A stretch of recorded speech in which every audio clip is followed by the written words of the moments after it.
बिस्मिल्लाहिर्रहमानिर्रहीम अस्सलाम वालेकुम। इस वीडियो में हम बहुत इंपॉर्टेंट क्वेश्चन करेंगे। क्वेश्चन नंबर 3 जो है, show that the vectors 1 minus iota और iota and 2 comma -1 plus iota in C2 are linearly dependent over C but linearly independent over R। Important question है, इसको हम इस वीडियो में कवर करेंगे। देखें, कहता है कि ये दो वेक्टर हैं, ये कम्प्लेक्स एनालिसिस के अंदर से लिए गए हैं, यानी कि कम्प्लेक्स सेट से लिए गए हैं, C2 से लिए गए हैं। ठीक है, कहता है कि अगर ये इसकी फील्ड हम C रखें तो ये लीनियरली डिपेंडेंट होते हैं। अगर इसकी फील्ड R रखें तो ये लीनियरली इंडिपेंडेंट बन जाते हैं। तो चलिए इसको स्टार्ट करते हैं। लेट करते हैं ABC कम्प्लेक्स सेट के अंदर पाए जाते हैं। पहले हम लेते हैं जो फील्ड है वो सेट ऑफ कम्प्लेक्स नंबर लेते हैं, बाद में हम सेट ऑफ रियल नंबर लेंगे। तो हम सपोज करते हैं कि let AB belong to this field and suppose that A और B का जो लीनियर कम्बिनेशन है इन वेक्टर्स के साथ वो नल वेक्टर के बराबर है। इसको सॉल्व करते हैं। ठीक है, A into 1 minus iota plus ये 2 इंटू बी हो जाएगा, 2b इज इक्वल टू 0। फिर A आयोटा प्लस ये हो जाएगा iota minus 1 into B is equal to 0। ठीक है, ये जो सिस्टम है, अगर इसमें A और B की वैल्यू देखें, A और B कम्प्लेक्स सेट के अंदर पाए जाते हैं, तो कोई भी A और B की जगह कोई भी कम्प्लेक्स नंबर आ सकता है। इसको सॉल्व करते हैं तो बल्कि इसका कोफिशिएंट मैट्रिक्स लिखते हैं इधर, A इज़ इक्वल टू पहले नंबर पे क्या है 1 माइनस आयोटा, इधर 2 है, इधर आयोटा है, इधर है आयोटा माइनस 1। ठीक है, अब इसका हमने रैंक चेक करना है, तो इस पे रो ऑपरेशन करेंगे।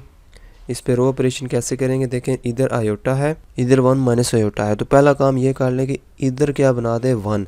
इधर 1 कैसे बनेगा, अगर इस रो को इस रो में ऐड कर दें, R1 प्लस R2 कर दें बाई, तो इधर 1 बन जाएगा। ये तो ऐसे ही रहेंगी ये पूरी रो।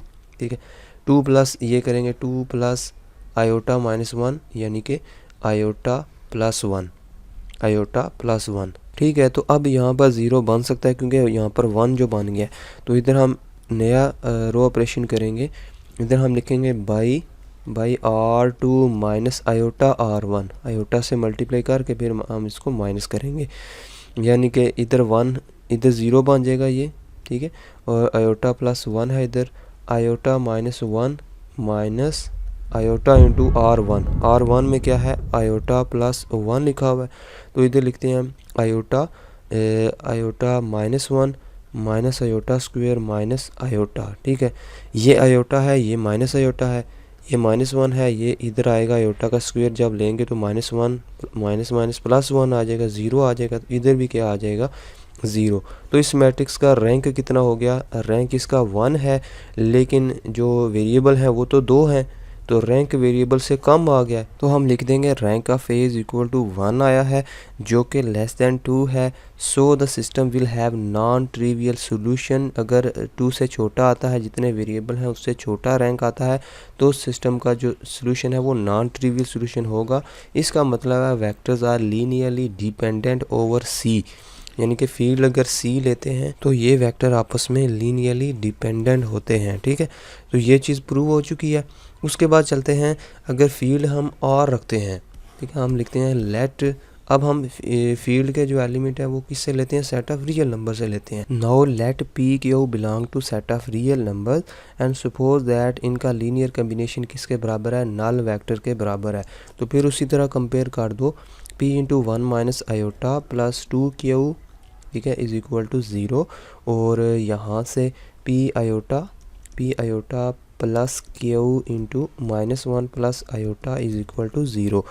अब चूँकि PQ किस में पाए जाते हैं, सेट ऑफ रियल नंबर्स के अंदर पाए जाते हैं, इसका मतलब है हम यहाँ से इनका आंसर भी, P और Q का आंसर भी क्या आना चाहिए, रियल नंबर आना चाहिए। तो P और Q इसका जो सिस्टम बन रहा है, P और Q ये दो जो इक्वेशन बनी है, इनको अगर सॉल्व करें तो हमारे पास P और Q की value real number, set of real number के अंदर आनी चाहिए। लिहाजा हमें ये जो इमेजिनरी पार्ट हैं, यानी कि इमेजिनरी नंबर हैं, इनको इग्नोर करना होगा, हमें इनको सिर्फ रियल नंबर हमें कंसीडर करने पड़ेंगे।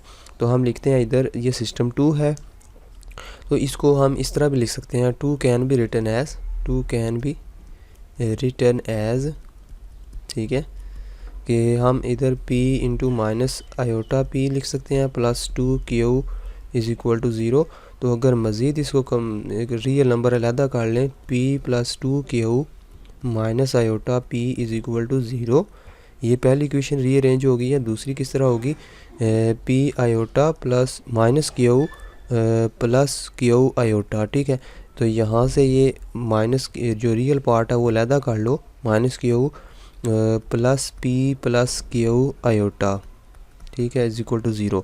यहाँ से ये जो 3 सिस्टम बना है, इसमें देखें ये वाले जो हैं ये 2 कम्प्लेक्स नंबर लिखे हुए हैं, ये भी कम्प्लेक्स नंबर की शक्ल है, ये भी कम्प्लेक्स नंबर की।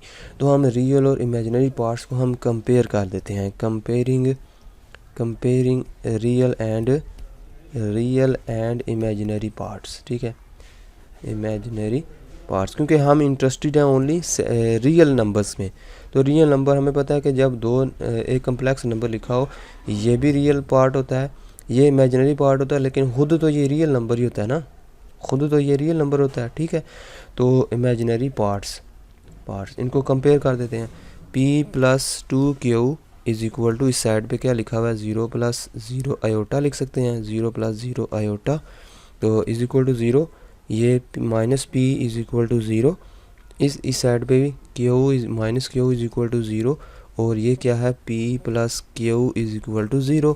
तो यहाँ से नज़र आ गया, दिस सिंपलाइज दैट p की वैल्यू भी 0 आई है और q की वैल्यू भी 0 आई है। तो यहाँ से हमें ये पता चला कि अगर हम p q फील्ड r से लेते हैं तो हमारे पास जो रिज़ल्ट में ये दोनों वैल्यू 0 आ जाती हैं।